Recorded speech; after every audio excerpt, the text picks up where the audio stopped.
You are welcome to the Real Pick YT YouTube channel. So if you haven't subscribed yet, subscribe Real Pick YT YouTube channel soon. Join us to learn about the world. Today I am going to tell you how the WhatsApp started. WhatsApp was founded in 2009 by Brian Acton and Jan Koum, former employees of Yahoo. After leaving Yahoo in September 2007, they took some time off in South America. At one point, they appealed for jobs at Facebook but were rejected. In January 2009, after purchasing an iPhone and releasing the potential of the app industry on the App Store, Koum and Acton began visiting Koum's friend Alex Fishman in West San Jose to discuss a new type of messaging app that would show status next to individual name of the people. They realized that to take the idea further, they do need an iPhone developer. Fishman visited rentacode.com, found a Russian developer Igor Solomennikov and introduced him to Koum. Koum named the app WhatsApp to sound like WhatsApp on February 24, 2009. He incorporated WhatsApp Inc. in California. However, when early version of WhatsApp kept crashing, Koum considered giving up and looking for a new job.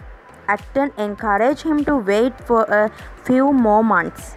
In June 2009, Apple launched push notification allowing users to be pinged when they were not using an app.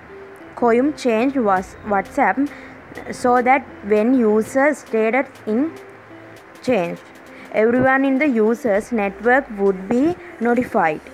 WhatsApp 2.0 was released with the messaging compound and the number of active users suddenly increased to 250,000.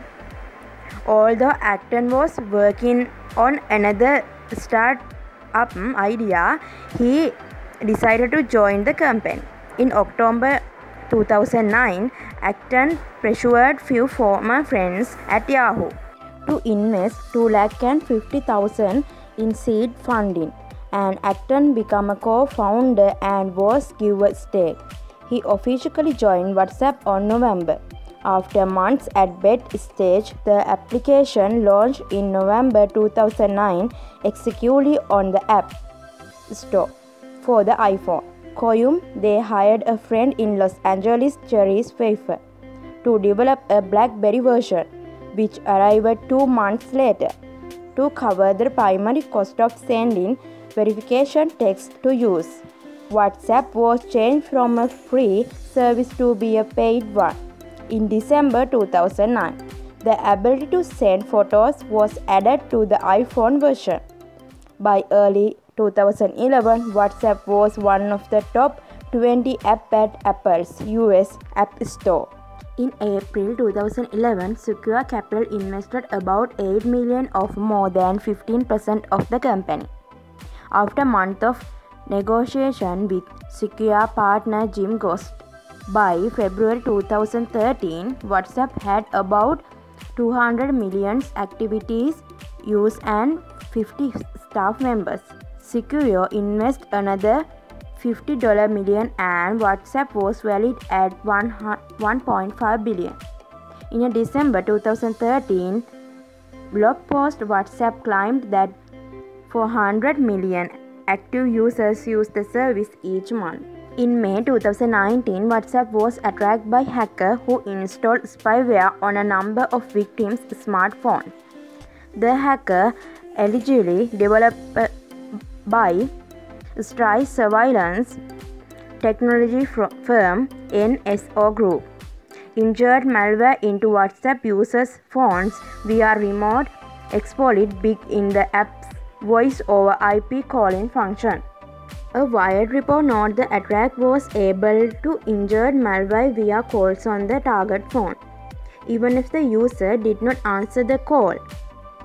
On October 29, WhatsApp filed a lawsuit against NSO Group in San Francisco court, claiming that the alleged cyber attack violated US lawyers, including the Computer Fraud and Abuse Act. According to WhatsApp, the exploit targeted at least 100 human rights defenders, journalists, and other members of civil society, among a lot of 1,100 users in 20 countries. Now, Facebook owner Mark Zuckerberg has bought the WhatsApp.